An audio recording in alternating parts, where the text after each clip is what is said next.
Hello, everybody, and welcome to Starseed Netlink. And today we have guest on my channel. Why don't you guys go ahead and introduce yourself to the audience and tell us a little bit about you guys' story?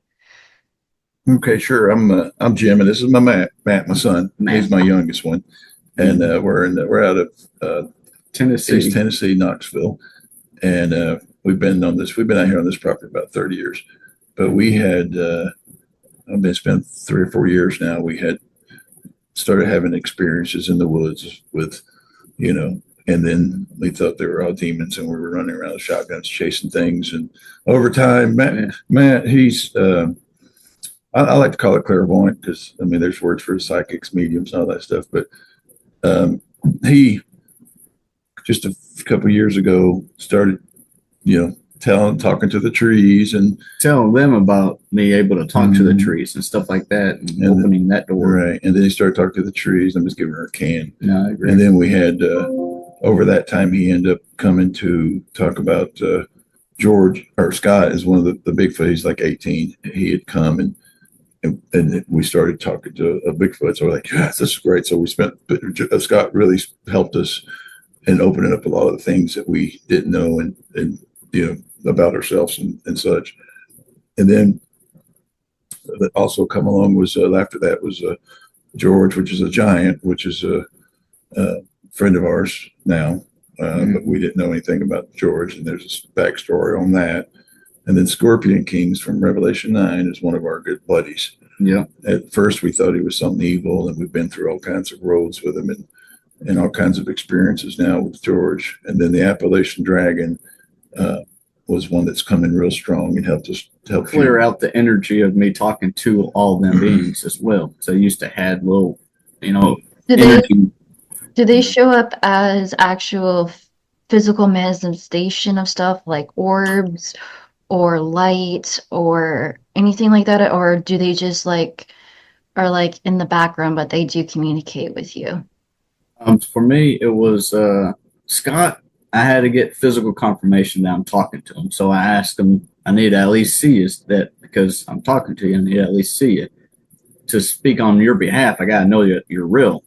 And one night he was shaking a tree. So I physically saw him waving a tree in front of a full moon. And I was like, well, okay, got my message. He did about more than 7 times. And I was like, okay, I got to go back inside. I'm out of here. That was Bigfoot and Scott. And then all the other ones, well, George came through as an orb. Well, let me explain George. George came along as a friend of ours, was a medium at the time, and we didn't really know about psychics. At that time, or psychics or clairvoyants, we thought these people are crazy. But over time, we realized, geez, everyone's psychic. But anyway, she was the one that went up to where we had an experience in Kentucky and found George the giant and explained to us as a real man. He tried to put his hand through her, and there's a whole lot behind George. So that was kind of like some of the confirmation we got from George. Plus, George has actually left some tree marks and stuff to show, wow, what a difference between a giant and a Bigfoot is. Yeah, and so on our property. So he's done some physical clarifications to help us. And the Scorpion King, the experience we had with him was where he ran through, and it's like in Revelations it says his wings, they sound like a herd of horses.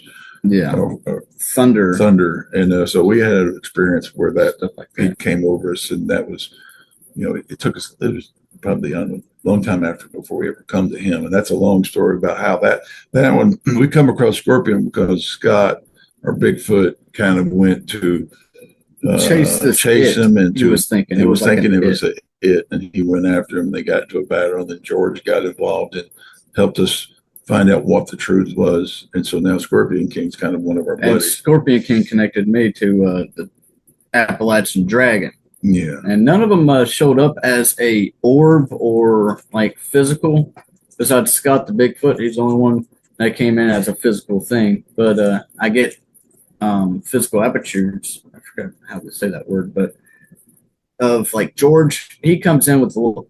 Whenever I channel him, I get a little shakes and stuff like that. Scott, I used to have a copper taste in my tongue whenever I know I'm channeling him. Okay, so we're dealing with, it's called transmutation.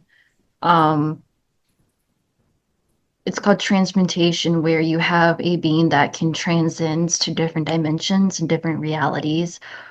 And sometimes, so it's sort of like a reality bleeding over into this reality. So it's like a little hiccup.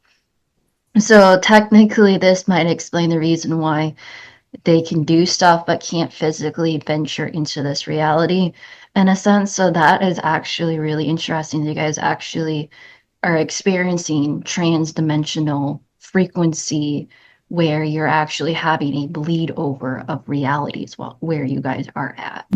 Right. And at the, Oh, and wow. originally, Yeah. that was one of our problems with our communicating with Scott or whatever, is the energy difference was messing him up physically. I can only do it for so long. And kind of then, deal. luckily, see, George is a giant. He's 178. So he's been around a long time. And so he helped us work with the Appalachian Dragon and crystals to talk through the crystals. So The dragon. the Yeah. dragon, the Appalachian, Mainly the dragon, because he's okay, he was the one he's that- like a crystallized body. You know, the Appalachian dragon. the Appalachian Mountains. His body is deceased, but he knows the crystals. And so Right. that I watched that though through time and how you could only have you could only get have so many conversations because it was energy was affecting you physically. Yeah. And luckily we had George help, and we had just a case on the side on this was Jim Morrison. He had come along and we were talking, and he came in, but he also has now got figured out how to use the crystals to have better, clearer communications. Yeah, it was the dragon helped me and George and Scott and Scorpion King to talk through this crystal. So now each one of them got this little crystal, spiritual crystal is what it is, like a spiritual one, So each one of them got their own little crystal. They talk through that, and now whenever Scott talks to me, I don't get the copper taste in my mouth, and George, he talks through it, and I don't get the chills whenever he talks to me. And Jim Morrison, while I was channeling him, this was later on, he was automatically given a crystal.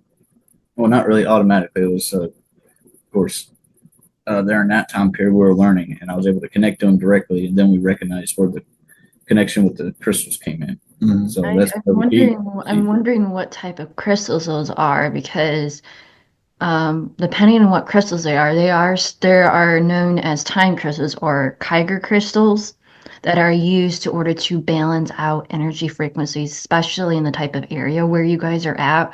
That might explain a lot. You are actually experiencing first phase of vortex sickness. That's what you were experiencing. So it's really good that they actually were allowed to actually correct that before it got any worse. But it was like it was in the very, very early stages of that.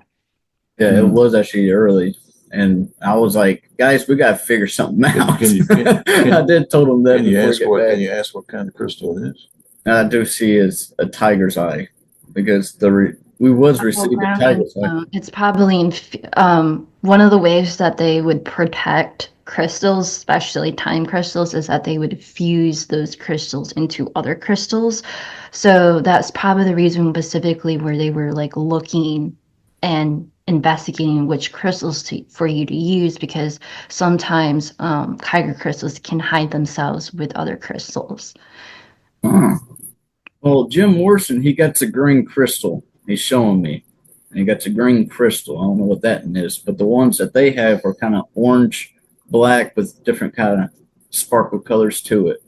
But the human, right? Jim Morrison, he's a human, He's using a green crystal. I don't know what that means. It's a different frequency. It could either be an emerald, androgen, and it could be a fluorite. So it's probably one of those. I probably have to get out my crystal book. But I want to go back to talking about the giants. I've not heard a whole lot of people talk about giants. So does your giant friend know like the history of like giants, or like the history, like what he has seen? Because it'll be kind of interesting to hear from his perception, or like what you guys have experienced with dealing with giants, because I don't think anybody else has talked about that before. Yeah, that's interesting, because he's already like He's here. ready He's to ready. answer the He's question ready. because he's been quiet this whole month and maybe half of December or so, and he's like already got his notebook out. You guys don't look out. But yeah, it was ready for this question. But George, what happened to his race? He wants to start off with this part. His race was kind of like slaughtered off. They were doing a lot of not him, but because he was too young at the time. His family tree, they were not family oriented giants. They didn't kept everything within the family and kept support in the family. So their cities and their things that they were doing destroyed it themselves because it was not family kept, family honored together. They didn't have that. They had the option to do it, but they kind of killed themselves off with their technology.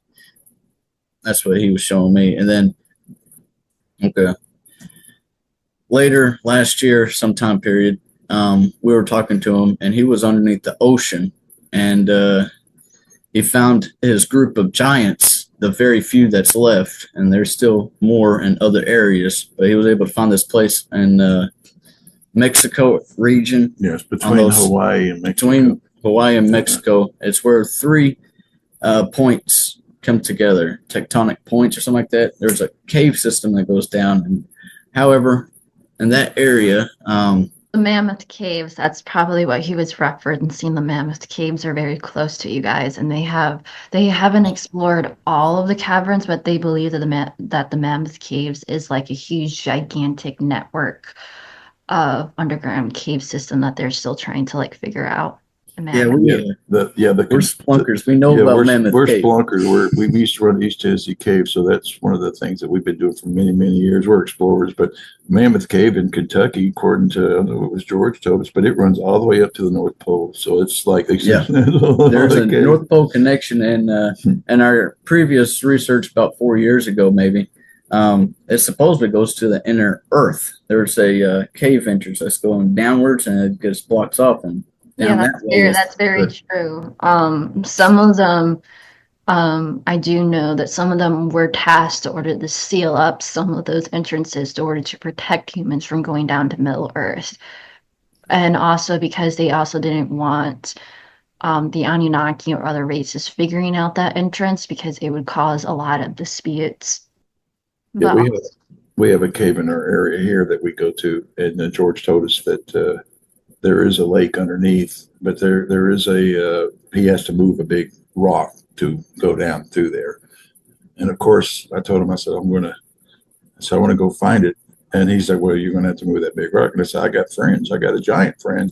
So I'm messing with George. But he did say that, if you follow spirit, you could possibly get around and go through and go down to that lake, so yeah, that's really cool. yeah, they're known as the forest guardians. If you talk with the right spirits or you talk with the right fae, they will actually show you the passage in order to get down into Middle Earth and stuff. The number one reason why they were sealing that up was to order to protect human lineage or human history. But they're also doing it in order to protect Earth's heart crystal. Earth has a heart crystal, which what frequencies the Schumann resonance or like the heartbeat of Earth, and they were trying to protect that from. Was it George that told you about the way the Earth was? Yeah, it was George the Giant that showed me the Earth, the way it's designed to connect to the other planets and stuff like that, including what's here ourselves. It's like we're on a flat. It's not even flat. That's the issue with such a vast thing. You could think it's flat, but it's not quite flat. They got a portal through the bottom part that goes down to the other layer of land mass underneath us, and it's like a cone. I'm seeing a cone, like a black hole that they show. That's like a cone like that. So you got this part right here on the top part. That's where we're at. And then on the cone downwards is another place. Actually, it seems like it's above that. Flip the other way. So the land on top is the stars from down here, right? And then the land up here is like another cone going up, and there's another land of stars from that way. The land underneath us is the stars for the land down there. If that makes sense. Yeah, it And does. somehow we're like connected to all the other stars through that. And yeah, and the ET's kind of like it's got technology to go through the molten lava. The molten go from lava. this one down to Earth or down to the different Yeah, if levels. you have technology to have your system connected to where it doesn't melt going into lava, you can go through. But that's for those areas with a ship. Other areas will be tighter, and you don't need to go through molten lava. That's what I was saying. Yeah, that was from George. That was George, yeah. I was just trying to think what she was wanting to know more about George. Well, George has given us so many topics, but Yeah. George, he after meeting up with the other giants, he finally recognized that that they all have a chance still. If they're alive still, they still have a chance. That means God didn't kill them all off for them not to have a chance again. Now, at least they know what to do now. Just keep your family oriented, keep your family together. Don't neglect your child, right? That's pretty much what it was don't neglect your child. And that's what he recognized now. He still has a chance, and God didn't abandon them, and they're not evil because, they got killed off. No, they're not all dead. So God didn't kill them all off and just say, that's it. If God's done with the race, he'll be done with it. They're not done with it. God's not done with that race. yeah, Not yet. so that was very important for the giant community. Yes, to have the recognition that, oh, we're not evil. I mean, George, he's 178. He finally recognized he's not evil after his whole life thinking his whole family getting killed off, slaughtered off, and stuff like that. He's showing me all get locked up in chains underground and stuff like that. And Who was going after them specifically? Do you know? Does George or his family know like who were after him?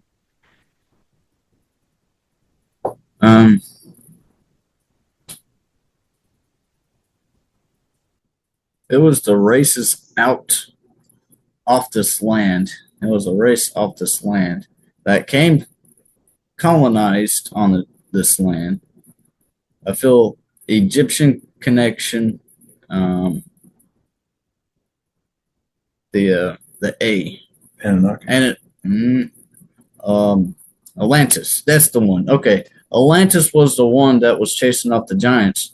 They colonized on the land and put religion in place in a negative way for the giants. And so that gave them the rights to try to kill off the giants because they got the rights from their so-called God that they can kill off what they think is wrong. That mentality they got into. They play with words and they found out, hey, something's evil. And they just kill them all off type of deal. That's what I was saying. Right. There was a lot of scientific thought and placed into it, like global warming and stuff like that. Yeah. That's what I'm saying. That makes a lot of sense how the Atlanteans started to become corrupt. So they were trying to find a new place to be refuged. So not enough food. That makes a lot of sense. Right. They come up with saying not enough food and stuff like that to feed the giants. Right. So that's why we have to kill them all off. Religious thinking. Mm-hmm. So they had they had dinosaurs, big creatures that was there to feed the giants. But the giants also got greedy and tried eating the humans and eating the little creatures where they shouldn't have been eating the little creatures. That's why all the big races are gone now. Because the giants couldn't uphold their side by eating what's theirs. There was a split in food chain. Right. The humans are not supposed to eat the dinosaurs, and the dinosaurs ain't supposed to eat the humans. But as you can tell, the plan didn't go as planned. Okay. So that makes a lot of sense. Another guy is coming in saying that the reason why she kept our race is because she loved the little creatures. She loved the little ones because the big ones neglects on the little ones. So you have to get rid of one or the other. But it's not bad to keep them around, have remembrance of them, like the elephant and the rhino They are needed for this planet. Hmm. She needs the big spirits because that puts in the strength for human to have a stronger will in this world. Because without the big creatures, without being beside a big creature, standing beside one, you won't recognize the energy that they put off. I guess there's energy that they put off. Mhm. I didn't know. That's cool. That's cool. Yeah, it balances out the equilibrium of energy fields and energy and stuff. It's also helps with some people believe in the reincarnation cycle where some souls that want to like evolve or like come from the lower planes of existence will try to reincarnate into different animals before they reincarnate into humans and stuff. Oh, So it's sort of like the cycle of the equilibrium or like the reincarnation cycle of spiritual growth that they're trying to like protect. yes, you're right. Mother guy is saying yes. I'm supposed to know that already, but she said she had to let me stop so you could say it. Yes, it's reincarnation. She loves all of her little pretties, and she needs our souls to go through things that will benefit us. So when we reincarnate, we can reincarnate as a dragonfly. The next reincarnation, we could be like a giraffe. Yeah, Live 40 years. my grandmother, she's Cherokee, and she came back as one time she came back as a dragonfly, and one of my oldest son, she bit him because he didn't appreciate the small things, just to show you how that kind of works. But she told us about that. That's really funny. But yeah, Yeah. I've never heard anybody get bit by a dragonfly, but he got bit by a dragonfly because he didn't appreciate the small things. But He didn't appreciate the little things in life, so Yeah. the little thing bit him. yeah. That's what she did it. Gives you a recognition. So, so let's move on to the next person to talk about, which is the Scorpion King. So that's something that our audience have not probably heard about or like know about. So why don't you give like a little brief introduction about who he is or what he wants to talk about for this interview? Okay. Yeah, he wants me to talk about the beginning on how we met up with him. Not too far in the beginning. When we talk about Scott, Um, the incident. yeah, I'll tell him. Okay. Yeah. So Scott Bigfoot, he was chasing this it creature. This it creature is one that is just negative in the woods and just terrorizing things around. They're just negative in general. It's like a demon. You can classify it as the it. And Scott, he was tracking down this creature that he thought was a it, but he recognized later on that it was Scorpion King. And the Scorpion King, he had a breastplate and stuff like that. We'll tell more. It's in Revelation 9:9. Yeah, get more details about it in Revelation 9. Yeah. So Scott went, tried, hit him against a tree, stuff like that, and Scorpion King ran off, connected to George the Giant, talked to him, and we recognize that he's a spy of God.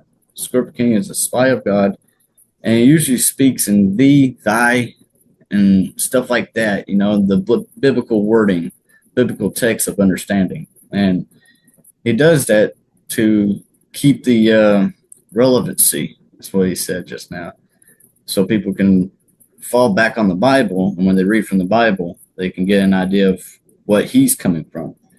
See, what Scorpion King does, he comes into a people's areas in the woods, and whenever there's like a feud going on inside the house of someone and it's negative, he'll just intensify it. And he prefers to do positive, but there's been so much issues going on with many peoples in the homes that are not enjoying nature enough to have a positive perspective. There, he'll just intensify the negative into these people's homes, so they'll have to get out, have to wake up, have to break free from being negative. You go negative so far, you have to be positive because there's a spark that's going to happen. People's going to have to wake up, type of deal. So that's what he does. He tries to push people into the broader perspective. But to do that, you got to be the enemy sometimes. That's what he shows me. Right. And also, he also comes in to tell to speak upon the revelation. Revelation is in the Bible is a current theme that goes on with each individual lives. So you can make your decision one way, and you'll see in Revelation how it will turn out, or you can make your decision another way, and you can see how the revelations turn out to you too. And one thing that he talks about the revelation is it doesn't talk about the 7 blessings that comes to you. It tells you about you do one negative thing, you get 7 plagues comes to you. But for some reason, it doesn't tell you. Well, he knows why. Yeah. You have 7. You do one good thing, 7 blessings comes to you. You know, you might not see it, but that means that 7 other people doesn't have to do what you did. You know, you did one work, and then you do good. Another person comes around, they don't have to even think about it because it's been done. And it multiplies by 7. And continuously, if you keep doing blessed work, pay attention to where you put your blessings, because that's where they'll prosper. And sometimes you don't want to prosper a flock of seagulls, right? So he's saying Revelation is an internal thing, not physical. You know, everything in the Bible is a internal source readout, but it's not physical. Everything's for within. That's what he shows me. Of course, there's history that's been laid out, but that's for you to understand of how that history lined up. Do we want to be like the country Babylon, you know, and fall like they did in this country? Maybe not. So maybe we make better choices to keep our country strong, right? That's pretty much what the Bible's about. Gets you to broaden your perspective to good things within each individual. Yeah, Scorpion King he's the Revelation describes him, but he's got like a plate and he's got like a crown, and he's a scorpion. Man face. He's got he's a locust too. He's a one of the plagues. He's like the 7 plagues that are put together in a human type of deal, something like that. So gives you an idea. He's an actual thing too. Yeah, and Revelation says they can, the Scorpion King will be released on earth and he'll punish you for 5 months. It's like no, they could punish an individual for 5 months. It's not. Yeah, it's all. Yeah. He comes in as an individual to punish that individual. The kings and the rulers and stuff like that. And many kings and rulers, if you haven't seen, many of them already got the poked by the Scorpion King, because many of them can't even stand being in front of other people. Those are the rich ones that got shown for themselves. They got poison in them. There's an ego thing that goes on too. They get a adrenaline high off of it. These people with power. And you can see their downfall whenever the poison is actually getting into them. Just hang in there. The downfall is coming. That's what he's saying. Downfall's coming. Okay, so that's new for me. Yeah, but he's given us a lot of reading. We're just trying to give you some off the head. I guess we get a lot of our information just through day-to-day activity. We do kind of, there's me and my wife and Matt, and we have our own business in Knoxville, and so we kind of do like study sessions pretty much. We study things. Like I said, we spent some time studying your material. Probably it's been a month or so, but we sit there and go through and study. And while we're studying your material, for example, Gaia might come in and help us with our conversation, or we have anyone that comes in, whether it could be my grandmother, it could be Scorpion King. We don't know who's good. They just kind of come along and help us with our study and learning. Mm-hmm. And that's how we get information. We don't actually, like I said, we do have. And also through dreams. I have some dreams and I talk about them too. One of them was I did go to a Galactic Federation once, and that was interesting. I'd like to see your opinion on that. I felt like we were talking to Jamie, Angel Wings, and she was telling us that I need to catch up on the Galactic Federation meeting. They're like wanting me to get up in there and start talking to them. So I wasn't going to go there without any protection. The ones I know about, at least they'll be with the meeting, So I went and got I didn't get nothing, but I went and talked to the Dragon, Scorpion King, Scott and the giant, see if they can come up there, and they were able to. Went up there, and the Galactic Federation was like talking to me and stuff like that, and then they like stopped talking. I looked out the big window, and here comes the dragon. The God's first dragon. I forgot to tell her about that part. That's fine. But that's fine. We'll talk about it. Yeah, God's dragon. He's a dragon of the universe, and the dragon comes from God. He rides on him and stuff like that. So this big dragon came through the big window, and the Galactic Federation people was looking right at him and was like either talking to him or was just dumbfounded that I'm connected to him, or however, vice versa, however it came out. And while they were doing that, I saw this octopus over here, and he was in the corner, and that was my old friend. I didn't know at the time. My past life, I was a pirate type of deal. So I was kind of like, my eyes were off onto that octopus looking sad over there. Then it made sense that I ever saw an octopus look sad, but that didn't look sad. Didn't know why. But later on, I found out. But after that, looking at the octopus, I looked back at the Galactic Federation. They were looking at the dragon and talking to me, and I don't know what they were saying, but I think that was about it. And then left. And it was just, I left and noticed that they were just kind of dumbfounded of what was to be done. Right. Mm-hmm. That was what I saw. So the type of meeting that you went to is known as a committee hearing.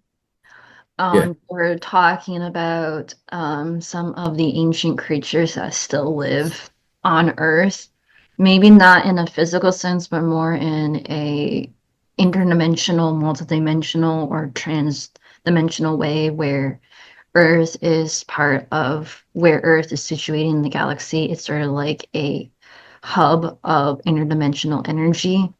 And so they were essentially trying to educate you about dragons that used to live here or reptilian beings that used to live on this planet and evolved off of Earth and stuff. And depending on what species that dragon is, might be connected to some of the old dragons that might be connected to draconians, because some people believe on, mostly I don't get a chance to talk about this, but some people from the Galactic Federation believe that the draconians actually came from Earth. And so that might be where you might be seeing like one of their old ancient ancestors coming to you and talking to you about the history of Earth and just talking about like what's going on with the forest people, because it mostly seems like it seems like they're teaching you how to become a culture interpreter or a human ambassador for the forest people. Yeah. Okay, now I would think that would be sound right. That's kind of where we're going. We are kind of wanting to actually, I think this year we hope to make contact, as far as actually get together.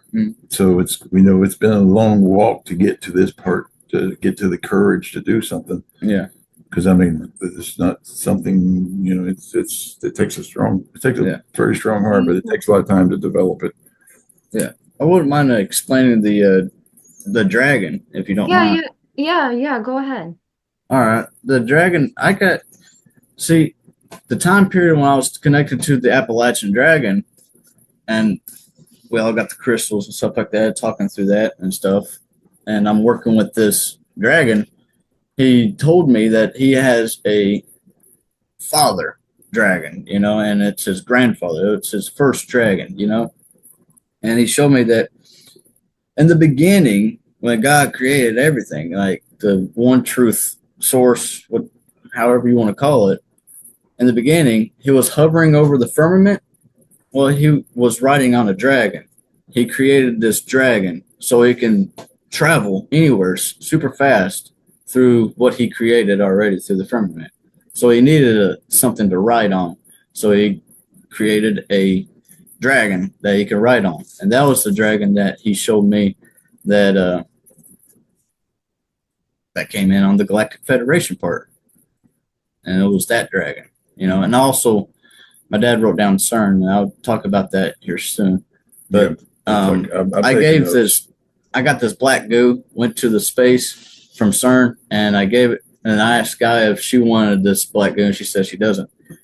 Pause. Let me fill in real quick. He's just talking Okay. about they did a reactor of October, and so they had like three colliders run, and then he woke up with a spark in his head. You knew that something Snap. happened, so he went. And Yeah. Anyway, he took the essence of the goo. And go ahead, you go from there because I think she needs to know where you're coming from. You're right. I kind of go off trails pretty quick. It's okay. Heck yeah. So after that, got the goo, talked to Gaia. You want this goo? Can you use it anywheres on you? And she said, no, but there's a being out there in space for you. Just go up to the atmosphere and he'll get it for you. So I went up there, got to the atmosphere, and there was this huge dragon, which is connected to the God's dragon that he rides on. But of course, it's like there's more to there's more to explain. I'm sorry, because okay, so I gave that dragon this goo, and this dragon, he came down and he picked it up with his claws like that. Am I on screen? Okay, there's the screen. Okay, he picked it up like that, three fingers or something like that, regular and a thumb. Picked it up and took off, but he got these feathers. He got feathers and hair to pick up every trace of the goo. So he's a feathered haired dragon. And he showed me that his feathers and hair is what helps him to fly through planets. He flies through debris. He flies through it because of the hair and the feathers to deflate off. Well, not deflate, but to go through them. He's a celestial dragon. Okay, so that makes a lot of sense. He's a celestial dragon. There's dragons are animals that live in space or live in what it's known, we call it null time, or like time in between time. It's also where a lot of people talk about the space whales and or other in-dimensional creatures that live. So the void of space isn't actually a void. It's filled with multi-dimensional celestial creatures that live in space. And so it's amazing that we're actually able to see this celestial dragon that just moves or like travels through different planets. So what he's actually doing is traveling through different heart crystals. So the heart crystals can actually be turned into stargates. And so he's actually turning an entire planet into an entire stargate where he can travel to different planets, which is really interesting. That is Holy crap. amazing. Yeah, because that's interesting because that's funny. 444 angel numbers. God, he uses them to build we have solar systems. This dragon gets a huge tail and it's feathered and it's hair and it'll wrap around a planet. And he also showed me in the other live that it was a magnetic electrified, we got this magnetic field on Earth and stuff like that. So that's what his tail is working off of, is the magnetic fields. So it wraps around the Earth and it's like a big cushion because the fur and the feathers are so thick. And he was able to drag planets around to where it needs to rotate around and stuff like that. And Yeah. he'll fly off and spin it. However, Yeah, the dragon race or the celestial dragon race, they were also part of the builder races. So there were builder races that would form planets, like actually create planets. And then there were creator races that would build star systems or like map out how the solar system would be. And then you would have the celestial dragons, which will move those planets into rotation in order to create life. And then other creators will seed planets or to create more or new life in the galaxy. So you were able to actually see one of the original builder races, which is the Celestian dragon, which they were actually their skill set was to actually move planets into orbit in order to create the type of planets that we have in different solar systems. That's pretty cool. awesome. I was able to see that dragon. I forgot to tell her about the god. It was like a 2 years ago, maybe a year and a half. I was working with all these Scott and George at the time, and I was talking to God, Jesus, like I usually did back then. But I was like, God, I got too many voices in my head, and I need to cut everything off so I can know what my voice is. So that's what I did. I shut everything off completely. And I even told God, I don't want to hear your voice either, because I want to get into this point where I can know my thoughts for what they are. So I even cut God off. And when I did that, he gave me a stamp on my forehead, like thud. Like I was sleeping, I just felt the thud, just like that. Like, oh, what does that mean? I guess he proved in the next few days, clear-minded. I went that night too when I went to bed, clear, black, no thoughts, just me thinking. And I recognized, hey, I'm in a room with me just in it. That's awesome. That was like a first experience with me type of deal. And so that went off for about a month or two, where it was just pure dark, and I was able to sleep throughout the whole night. No intervention of any spirits coming through, talking to me or however. Then I got back to opening up slowly to Scott and George and talking to them, and coming to know their energy. And they always it was really good. They were all so good to you, because we've talked to Scott for a long, long time before George came up and gave you really a chance to discern who is who. Yeah, by their energy. That truly helped me out to find out George and Scott. Everybody's real patient. That was a big difference. When I was coming back online, I even told God, okay, I'm pretty good. I can talk to you, at least I hear myself. I work through the day. I can hear my own voice, and I won't be distracted with other voices, so that's where I'm at now, where I can walk through the day without being distracted. But it's like they leave a voicemail for me, or not really a voicemail. They kind of leave me an image. They send me images through these crystals, and I just go through and pick up this image, and I read it for what the image says. That's how I talk. I don't. I interpret what I'm seeing. That technology actually came from Atlantis and Lemuria time, so it's kind of interesting that that technology is still around. They probably numbed it down a lot so that people wouldn't abuse it, but it's sort of like a social media crystal. Yeah. Well, what they were showing me was that it's what's on Earth is what's in heaven. So look what we got on Earth. We got phones and stuff. We got technology. So what's here is there now.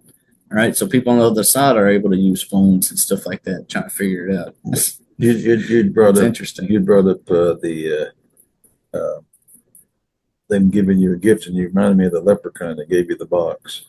Yeah. Oh, you guys actually met leprechauns. Oh, wow. Have you guys met fairies too?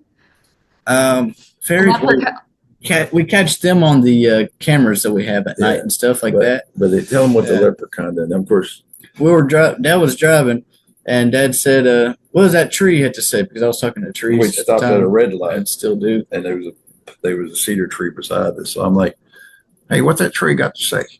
And he goes, I looked over, and when I looked over, I saw this little red head jump into the windowsill. And he just jumped from the tree there and dropped a box in my lap. And he said, take this. And then he jumped out. It was very direct. It says I needed it. Take this, you need it. So for a long time, everybody's like, oh, it's tricksters. It's a trickster. Don't play with the box. The box is evil. That got a bunch of evilness in there. So I'm like, man, I'm just going to keep it to the side. As long as I don't open it, the Pandora box won't be open. Right. Over time, you finally did figure out what it does and all that. Yeah, I recognize when I was doing a live with Rob, me and Dad was doing a live with Rob, and I got the spiritual box. I was working it in my head type of deal. But what I did is open up one thing, and I recognized it was a mirror. It could be a crystal mirror, and it reflected a light from within the video camera. It's people that's on the other side. It refracted their light to the information that they're looking for, like Scorpion King or Scott, or they could see where the energy trail goes to directly without so they can have their confirmation. That box was for them to have their confirmation that, oh, this person's actually, tuning into certain things directly. So that's why I was given the box. So during that live, he was doing a lot of with the box. Yeah, moving the crystal mirrors and stuff like that to where people are looking for the information, because the information is not within me. It's within me. It's not me, though, right? Like it's you, but it's not within. It's within you, but it's not you, right? So the information anybody's looking for is not me that they're looking for. They're looking for the information that I found it through, or through what you find it through, What's that going? That's it. That was it. We were just talking about the little dude that jumped on the windowsill and threw a box in your lap and said, "Take it," and ran off. Yeah. And we're like, okay, Cool. what are you gonna do with that? So the other thing I want to talk about is, have you had conversation with the trees? Do the trees, because I know that some people talk about there's living trees. Have the trees ever communicated with you guys, or have you heard? Sorry. Yeah. I've talked to them a lot, and it's not like I talk to them. And of course, they're very vast, and how they will communicate to people, they're super vast. They're showing me, but the way they communicated to me was through imagery, showing me the history layout, like old horse and buggies used to run up certain areas of the valley, and I could see the horse and buggy actually walking right there. And it was the trees showing me what they saw. It's like seeing the eyes through a tree. They're energetic, so they don't actually got eyes, but they have a circumference of seeing everything around them all the time. Well, but that was originally when we started talking to trees, and for example, that was when we first started accepting there's such thing as telepathy and stuff. We're kind of like, And we went out in the yard, and there was one tree that had a broke limb. And so I'm like, oh, and so Matt asked the tree, and the tree said, I don't know what it was, some kind of thing that was destructive. And then so we said, ask the tree, do you want us to take a limb on? He's like, yes. And then we were like, there was a musket vine that had climbed up, and we're like, do you want this musket down? He's like, yeah, please pull it off. And so it's really funny and comical. And we laughed and we talked to that tree. And then we went to another tree, and he was telling us about his brother. That's his brother over there. And we had fun with that tree. And then we went to another tree, and that tree was telling you about, when you were a kid and reminding you of the conversations and stuff. And so it's like you said, all the trees pretty much, I think, or a lot of them. I mean, I don't know. Each one's different too. They come in like the popular tree. They'll come in high vibe, very fast information, come in quick, bam, bam. What they say is quick. Then the other tree that I was reading was down below. It's a hollowed out tree. I don't know what type it is, but it comes in quiet, slow, and just bringing out the information, differently. They told us the other day we had a root in our driveway, Matthew, or it's been a while ago. And of course, he was going to pull it up, and the tree's like, no, not yet.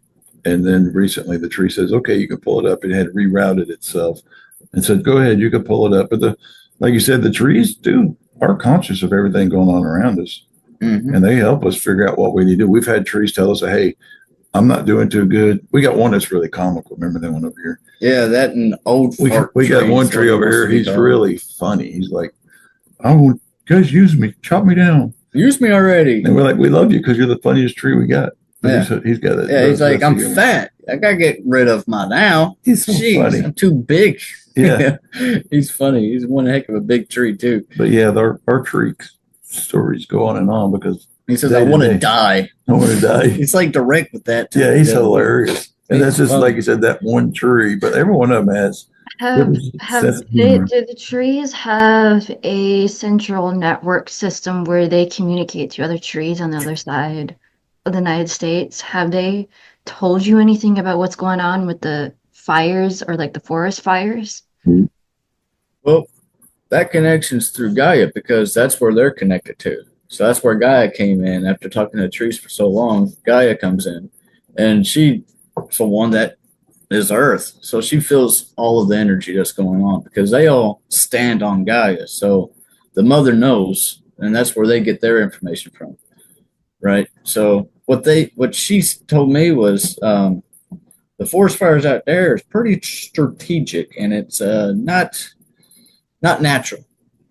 Not a natural thing that happened.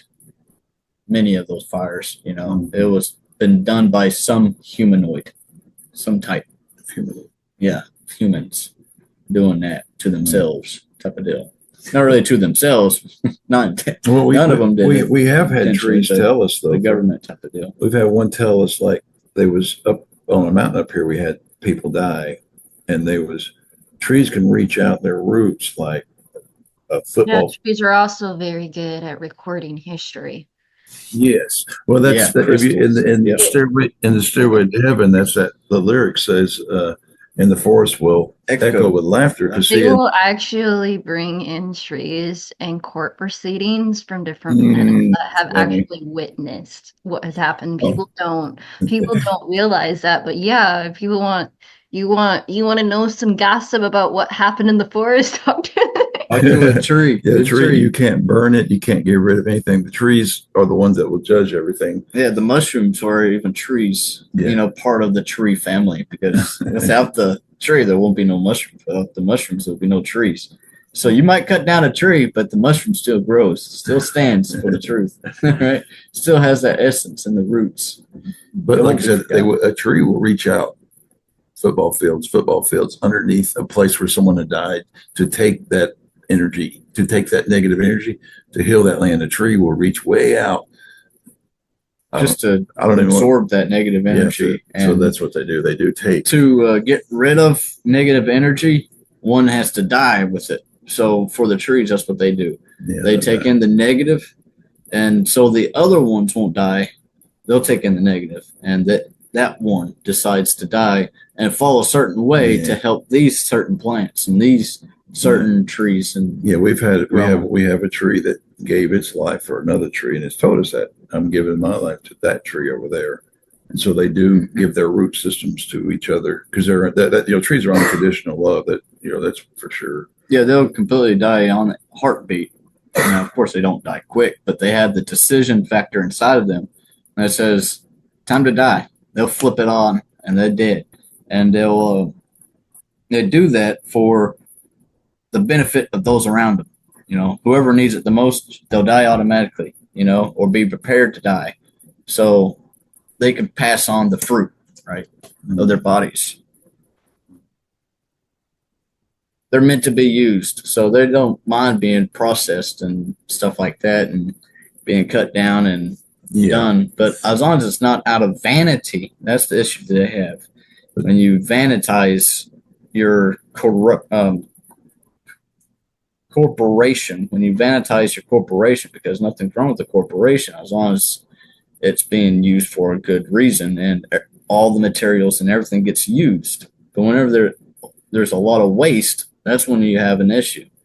They don't like the amount of waste that's been going on this earth, and that's through our trial and error and learning, not profit. And it's not just the trees. It's like, for example, we have pumpkins all over our house, and they're all our friends, and we're going to be eating them. And we talk to them, and we have this little program where we put a little crown on their head and say, "You're next," and they're all excited, and they make it to the refrigerator. But we talk to our food, and every pumpkin has a different attitude, even a potato, and it's really funny. You chop them up, they're like, you're chopping me up, and they're comical, but. You're eating me, but you're tearing me up. That must be good. Must be good. Yeah, you would never think it, but they're just happy. All the plants and like I said, we've got pumpkins everywhere, and that's our family and friends. Actually, we like to keep all of them in the house because they're all our friends, and we're going to be eating them. I know it's weird, but that's just us. And they like it because they're like, "Eat me." We had a chicken. Yeah. She passed away, and she's like, "Since I'm dead, why don't you just give my body up to the other chickens?" maybe not certain parts of his body, but put me back with the chickens because I'll tear myself up too if I was a chicken. If I was still alive, is what she said. Yeah. So I was like, well, all right. Certain parts of the chicken goes out. I don't think we gave them the meat. Don't feed the chickens the meat, but the certain stuff. We go to the grocery store and like we'll go get pork or something, and Matthew will pick this one up and go, no, this guy wasn't happy. This one, he's ornery and funny, and you know you do. People don't understand, but you do take on some of the spirit of what you eat. Mm. And so, you know, we're big pork eaters because hogs are not tameable and they're very, but you have to make sure you get the right hog, believe it or not. Yeah, because you can have a gluttony Yeah, pig. You can get to pick up like, the shirt of glutton if you're not careful. It's funny. We'll pick up a, I mean, we've gone to the store and he'll find a good happy one. And then we'll go over to the vegetable department. And then Matt's like, ooh, I want coleslaw. Ooh, I want this. I was like, Matt, this pig is starting to get, and he realized, yeah, I'm starting to feel hungry. Yeah, I'm feeling the spirit of the pig in the basket. Yeah, because you got some of the pigs are like, they're happy wherever they're at. It's hard to have a unhappy pig, unless they don't. They're very hardy. Yeah, they like living with a gang, and they like the mess, and they like the slop. So, whereas the cows and the that's strong spirited, right? You have to be a strong one. Yeah. But that's the other side is they become a swab. That's why you need a hog. You have those pigs that are like in between. They're not like a horse, you know, not like, you know, up on the horse and going to carry the mountain, you know. Yeah. If you get a hog, hey, they're untamable. They're free spirited all the way. And that's why some people might get sick from eating pigs and hogs is because maybe you wasn't up for that spirit because that's a strong spirit. If you're a weak spirit and you eat something that's stronger than you, that spirit's not going to accept you, right? So it's about like the accepting of the spirits. You know, you got to be strong for another one to be. Yeah. Does that make sense? Yeah. Well, I mean, like I said, we like to eat like stinging nettle and greens because they have, like this time of the year, they have very strong winter strength. Mm-hmm. So we try to get our greens in. My wife came in today and she brought in the greens. But we try to get, we understand that, you know, you eat strong food, it does make you stronger. Mm-hmm. And we're definitely going to get our greens. Yeah. Greens are good. This time strong spirits. But we don't eat tomatoes and we don't eat summer food during the winter because then it would be cold because we're eating the wrong spirited food. If you want to, if you're hot, then eat summer foods because they'll cool you off. But so anyway, that's kind of on the same topic of the trees. You know, it is and everything. Like I said, we had a potato that we had, and I don't know how he ended up in the garage. And then he was like, "Guys, please give me some water." So give me some dirt. And then we put him in some dirt, and he was in my garage in some old coffee can or something. And then we were down here, and he's like, "It's cold one winter." And I'm like, "Okay, we'll go get you." So we brought him in the house. He ended up drying up and dying because we didn't really take care of him. But he said he already knew it. What? He said, "Y'all are going to kill me anyways." When I took him out of the garage, he said, "You guys are going to kill me anyways." But this is just all for fun, guys. Hey, what was his name? You remember his name? Mozart Goat Cart. Yeah, see, we still know that was his name. Just for YouTube purposes, this is all for entertainment purposes. It's all entertainment. That's right. Yeah, all of it. Mozart Goat Cart. Blinded by This Light was his favorite song. Yeah. For some reason. Blinded by the Light. But yeah, he was in our fireplace room. We forgot to water him, and I think he just drizzled away. Yeah. But what else you got going on? we got a lot of so let's talk about Bigfoot. That's the last one on the list is Bigfoot. So what are some of the encounters or what are some of the things that you've learned about them? See what Bigfoot or what do they want to talk about? Okay. Yeah, that's a good idea. Yeah, what do you want to talk about, Scott? He's like, do I have to dress up? Do I have to dress up? It's got so funny. He's funny, dude. His- No one's gonna see you, Scott. Let me talk a little bit that Scott can kick in because he probably will. I mean, Scott, Yeah. he's young, and his dad, he did a lot of work for I don't know how long, but he'd go to Canada and out west and kind of worked with the different. Mhm. I call them Bigfoot societies because they're a lot bigger than clans. But anyway, and he kept he's kind of that way, and then Scott's kind of picked up that role, I guess, kind of more now. And he was out west, Check up on the other in clans. New Mexico, Yeah. or not Mexico, down in Mexico and Canada. And one thing I like to tell you about Scott was really neat is when we found out, I think it's from Scott, but he was out west, and I don't think the other Foots are really accepting them because he's like young and like, why should we listen to you? And I know he was out there, and it was like one night, and he his hand up in the air, and he was like, "Lord, I don't know, whatever, Yeah. do what do. I'm here to whatever you want." And on his back was a silhouette of lightning bugs on his back that was lit up and was doing that thing, and up his chakra, they were going up and down, and the other Foots were like, "Okay." I'm sure the next day, Something there. and he didn't even know that. No, it took Until- about a week later until I before someone recognized that he actually recognized what Right. happened to that area. But basically, that's really cool how they kind of like, okay, we kind of like you now. Yeah. Took an act of God, but still, thanks. Or act of guy, I'm not sure who did it, Yeah. but anyway, it's neat. But anyway, I didn't want to interrupt Scott if he had anything. I just wanted to introduce you a little bit to. There's so Yes. much to say about him, but Yeah, Scott, he's open up to everything, he very number one thing Scott always showed me is to follow spirit and mind your business. Now, his definition of business is different than what most people think what business is. Mind your business. Your business is your family. Your business is those around you. Your business is your friends. Your business are the ones that you need to take care of, the ones that you're younger to. Your business is your father, right? Your business is your mother, whoever, vice versa. So that's one thing that he's always hard on is follow your spirit and mind your family. he really Keep your- he's really helped us a lot learning these things and Mhm. staying right. Which is And very definitely important. George Giant, he's really strong about that because his whole family got wiped up because of his family not sticking together. His grandfathers and stuff like that, they didn't stick together, mind them as their own. They just kind of like raised animals and moved on. It's kind of wrong way of And Scott's thinking, got a family. Trying not to talk too much because there's people that would come out. I believe that a lot of people like to want to hunt the Bigfoots because they want their blood, they want their body. They've got, they talk about the Nephilim mixing, and that's angel blood. And so, I mean, there's a lot of human that has that blood, the ability to shapeshift, the ability to do a lot of things, and so and the Foots definitely. And so, but anyway, he's got a family and he's got little kids, and we don't want to bring any danger in them, so we're real cautious about what we talk about, just because his family is beautiful, beautiful family and kids, and but they do go like it gets cold and stuff. They'll go underground and chew on a deer they leg. love the Yeah. cold though.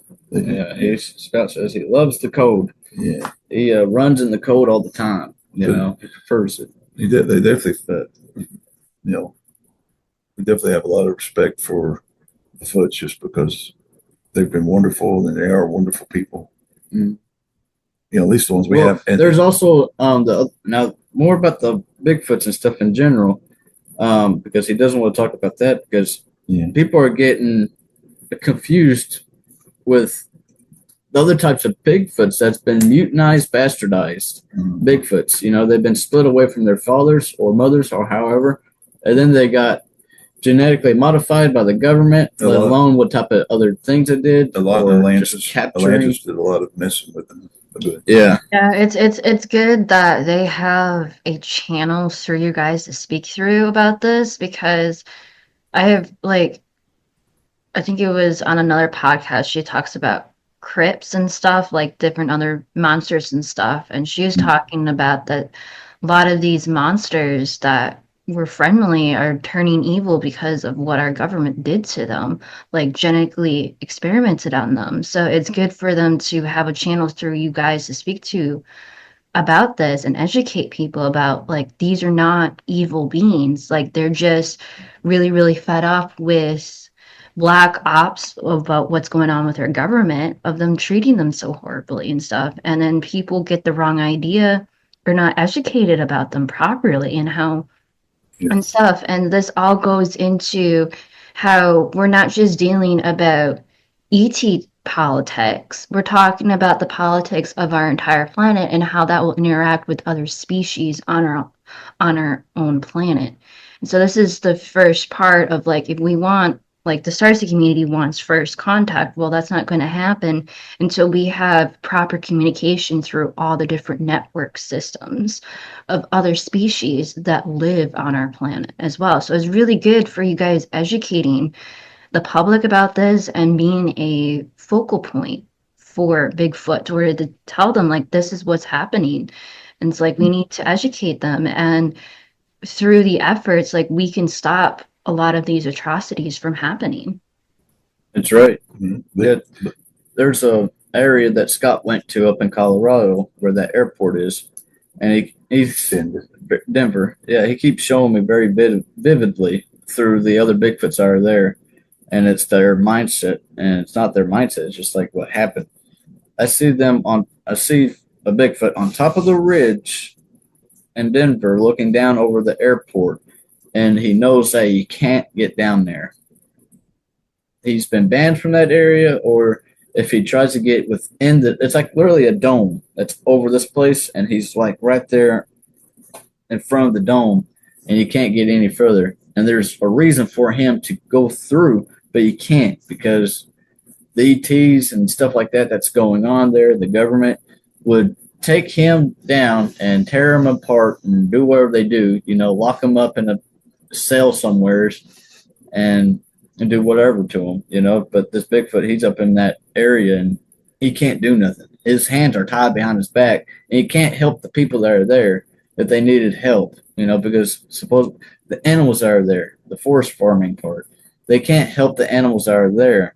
So the animals there at Denver's getting neglected as well for that area in Denver airport and stuff. Another example is like in Oklahoma, there was a war a long time ago where Bigfoots were eating the kids, and actually it was that was doing it. And of course, they basically made it look like the Bigfoots. They threw the Bigfoots on the bus, and there's still a lot of in Oklahoma. There's still a lot of war going on, and it's like I said, we try to tell people the truth that that Bigfoots were thrown around the bus. So the it that you guys are referring to, is that the Scorpion King? Is that what you guys are referring to, or is the it something else? Yeah, it is like a Is it similar to like is it similar to skinwalkers? yeah, it's related to them type of deal. The Wendigo, the Skinwalkers, other types. Yeah. Supposedly by Mother Bear Claw, you don't want to say their names type of deal. That's why she calls them it, because you don't want to say the name because it's like you're allowing them or you're speaking of them in heart, and you don't ever speak about them in heart. So they've kind of got a little power hold in Oklahoma because they've got everyone fighting the Foots. Yeah, and they put the blame on the Foots, and like you said, there's a lot of evil going on. Of course, still a lot of people, and I have friends in Oklahoma. We're Cherokee, but I've got friends, and I understand. A lot of them think they are fighting Foots, but they're still fighting the it, which is So, like you said, and like you were saying, we try to explain some of these I'm things, wondering if get they're things straightened out. I wonder if they're dealing with a race known as polymorphs, and polymorphs are shapeshifters. And so I don't know if the its have that ability where they can shift, but it seems like the its are putting a lot of their dealings onto the Bigfoot. So the Bigfoots can actually due to the fact that you guys are actually a conduit, if you guys get the Bigfoots to organize and have enough witnesses, they can actually have the Galactic Federation come in and deal with the Ids for them, stop putting the blame on them about Now, that's something that you guys can probably do to help Okay. them bring to the Okay. court because That's a you good went point. to the Galactic Court Committee. And so the next time that you get taken to the Galactic Court Committee, you can be a focal point or a voice for them to get that type of representation. Like, this is what's going on and we don't like it. So you can actually be a voice for them on the council. oh Awesome. wow, That'd be great. that makes more sense. What's going on? Yeah, that's So, kind of, yeah, it seems like that'd be a good way, Yeah. direction of where it's going. yeah, that makes more sense. That's part of why we had to talk to you because I wouldn't have got the information from nobody from I could tell. That's good stuff. And the shape shifting, it's not a bad thing. And I'll just tell you my viewpoint. You know, you can't, but that when the Nephilim mixed with the humans, they are Rh negative blood, which is a lot of your elites and a lot of people. That's the most sought after blood because they have the ability to shape shift. They have, and I believe the Foots, a lot of them have that blood. Um, and if you, and so people that can shapeshift, like Bigfoot or whatever else, doesn't make them bad, like you said. But a lot of people do consider shapeshifting as evil, but it's not. It's just it's like if you got that angel blood, Rh negative, which is they're hunting down Rh negative, and they want to get rid of the people because there a lot of them are psychics.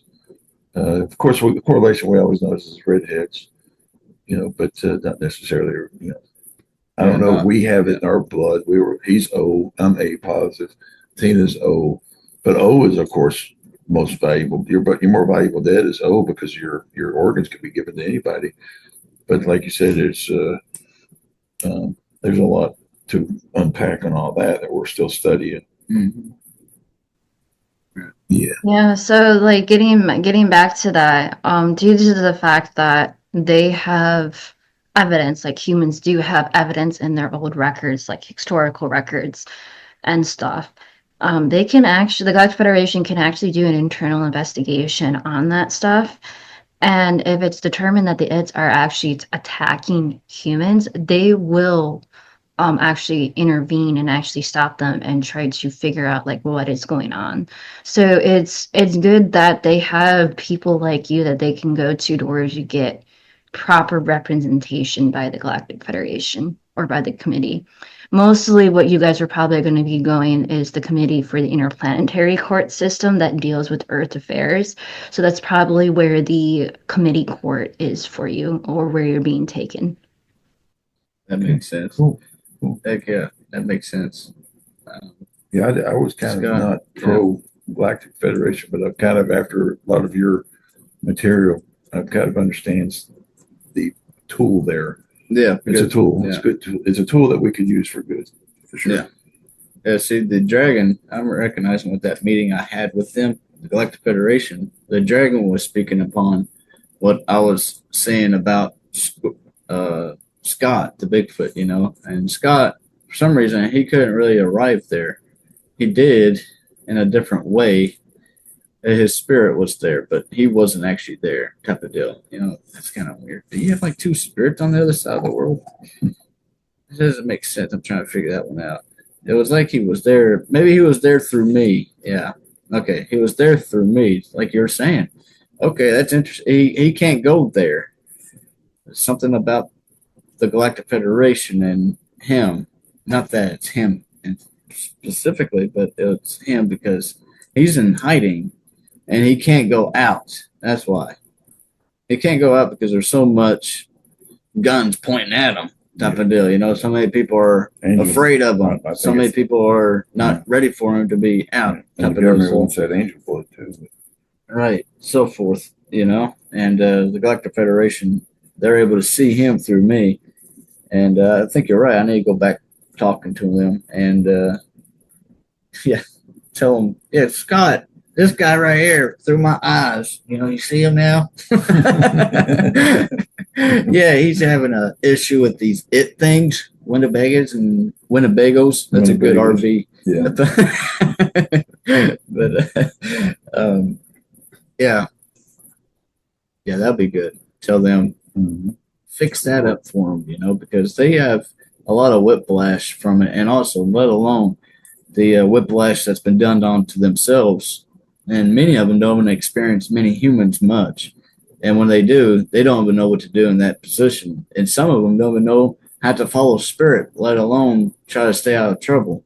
That Right? might actually be not only that, but as a human ambassador, you can actually teach other Bigfoots how to deal with human presence as a human ambassador.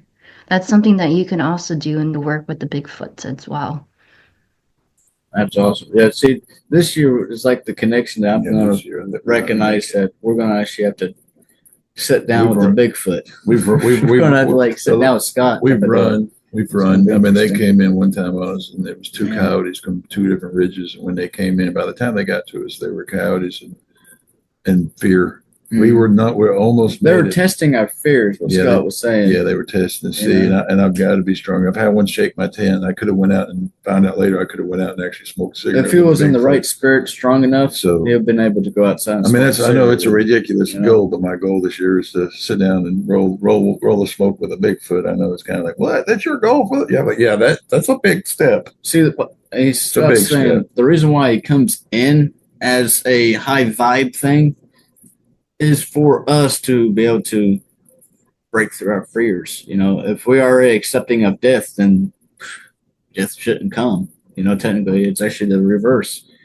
If you expect death, death won't come. But if you're trying to keep yourself away from death, well, then your spirit's not going to live, so you'll be dead. So that's the reverse things that's going on there in the spirit. Stuff that we're working on. Yeah, and so that's why Scott comes in high vibe to test our fear meter. And if we are feared that much, next time he comes into us, he won't be like trying to scare us up. From what I'm seeing, he gave me a vision the other night of how we might be meeting, and it was like we're sitting down somewhere. So we found a seat. We saw him, and then it was like we found our seat before sitting. We saw him, and me and him just sat down, and we started rolling our smokes like we usually do. And that's when the Bigfoot came walking around the tree a little bit more and felt more welcomed. And that's what it felt like. It was that type of energy that I was trying to get across to Scott too. Was this is how I wouldn't mind trying meeting up, where you know that me and him ain't got nothing against you, let alone we know that you ain't got nothing against us, right? Type of deal. That's what the energy was shown to me. Yeah, he's gonna sit down beside us. And we'll have to try to like do it this year, though. That's the issue. I think we're ready to do it because, like you said, we've gone through a lot of spiritual understanding, fear understanding, a lot of confirmations through all kinds of things, you know, physical. And I have not, you know, he asked to see Scott. Scott showed himself in the tree that night. But and that was because I'm talking on behalf of a real living being, you know, not a spirit being. You know, it's one thing that it's a spirit being, but it's another thing whenever you can actually see him right there in front of you. George the Giant, he showed himself. He's like, dude, I can't really actually show himself to us because of the how big he is would just completely trip our brains somehow, and break our and let calculator. alone the energy and the him trying to make it into the city as well. It doesn't work well. Yeah, we had to upgrade our. But he did show us a big tree break that he did. It's a huge tree, huge poplar. And one of the big poplars that some people have been seeing, it was broke on the top part. You know, like broccoli head, but further down. That's what it was. Yeah, he showed something. Normal that poplars do that, but it's broke down further down, and as well as it was a easy living tree, and we didn't have a storm come through that time period. Our brain has had to expand from the standard calculator to the scientific calculator in order not to break over the last few years, and that's kind of what we're doing is expanding our ability to calculate. You know, so truth is stranger than fiction. Yeah, so we're at the hour mark, a little bit over the hour mark. So in order to wrap up the show and everything, what is some pieces of advice that your visitors want to give the audience? What type of message that they want to give to the audience, or something that you just want to like share to the audience in order to one last statement? Okay, this is Gaia. She loves all of her precious, and she's for everybody that's with their family. So not that they're not with their family, but be strong with your families. Be strong with each other. They don't be so hard headed. She's getting me to point at my dad Yeah. for some reason. Hard headed, but guy is a rebel. She wants loves you to all be her rebel individual and children. independent. Yeah. Every independent. Everyone Be is independent being themselves. Be yourself. Know yourself. Mm-hmm. Yeah. No one can change that for you. Only blessings comes from each blessing you do. So you get paid 7 times fold for every blessing that you do. For every one good deed that you did that day, that's 7 more blessings that comes to you. You don't have to do it again throughout the day 7 more times. And I got 2 things to say is, never forget you got family and friends, spirit world. People don't open up and allow them to work in their lives.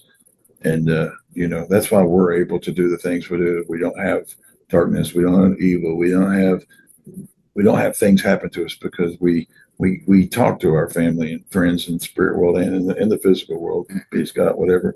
We have a lot of support, and I just want people to understand it. Call upon your grandma, your Jesus, there's so many, and don't forget that you got family and friends, and they will support you and help you, and help you see the signs and stuff if you're open to it and ask for it. Mm-hmm. And the last thing I want to say was, anybody that's watching this, if they haven't checked out Audrey's episodes, your school episodes, on YouTube, that is very. I mean, it's. You could put that behind a paywall easily, but luckily you've got it right out there. If anybody's, you got the time. I mean, it's a study session, but I don't know of anyone that's really made us really open our eyes to the Galactic Federation, and you just cover so much that's really help people get tuned into that. They really need that information. They do. So that would be. Yeah. Well, thank you guys so much for the support for my YouTube channel. Thank you guys so much for wanting to do this interview for my YouTube channel. I think my audience will learn a lot from you guys. Is there any like email address or anything like a website that if people want to reach out to you and ask more questions for you guys about? Well, I mean, the best thing, how YouTube is, it's horrible to try to communicate there. We're on Facebook. We're Tennessee, Kentucky Bigfoot. So, I get people that have questions about their elementals and stuff. And so I actually got one for you. I've got an answer. So Facebook is a great place to talk to us on Messenger and stuff. And of course we put out videos and stuff on YouTube. And it really is, most of what we're putting out is just, we put out a lot of readings and about, so we've been putting a lot of stuff out lately, trying to get things off our chest. So we do dump a lot of information out there. Yeah, the information we're dumping now is reconfigured, recompacted, and put in captions and stuff like that. Better quality. Better audio and stuff. Pulling up the points of our old past videos, and that's what we're doing. It's kind of like your information. It's information that we feel like that's important to people's lives. So that's, we do comedy and entertainment. Also, we like to be funny and we do joke around, but we also want to communicate, because you got to absorb a lot of stuff. You got to have a good sense of humor. You got to laugh about it. So you will see us having fun, and we're starting to do a Monday night blues or Monday blues. Monday blues. Where we just talk about anything. Yeah. So should be going, hopefully. Yeah. Well, thank you guys so much for doing this interview. Thank you guys so much for sharing your knowledge and stuff and supporting my YouTube channel. I hope you guys have a wonderful day. Thank you. Well, thank you, Audrey. We appreciate you a lot. Thank you. All right. Yo, Valentine's Day 2020, Sahara, Big Daddy. Here we go.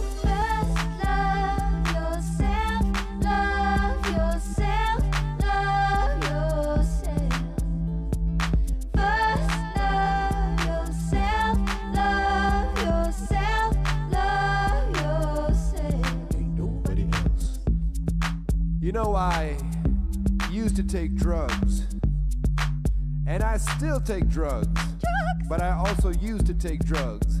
But never mind, today I want to talk to you about the greatest drug of all, the drug of love. And not just any love, the drug of self-love. Ooh, baby, you know what I'm talking about. I'm not just talking about that masturbation either. I'm talking about that deep love, that deep sensation inside when you wake up in the morning, you look in the mirror and say, you know what? I love me. I fucking love me. And then from there, everything is possible. Everything is possible. First, love yourself. Love yourself. Love yourself. Nobody else. First, love yourself. Love yourself. Love yourself.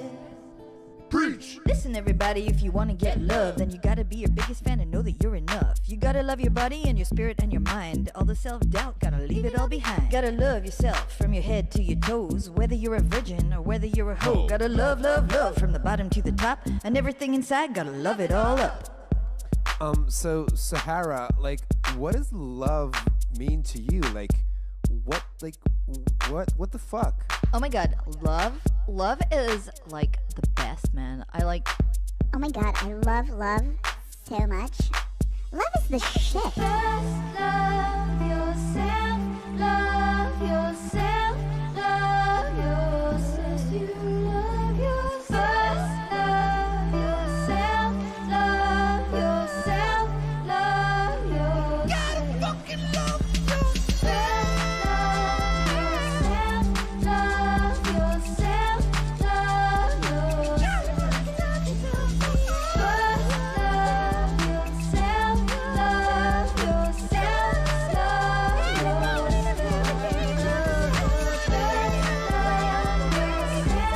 Oh my god, love is like I love love. Than everybody else.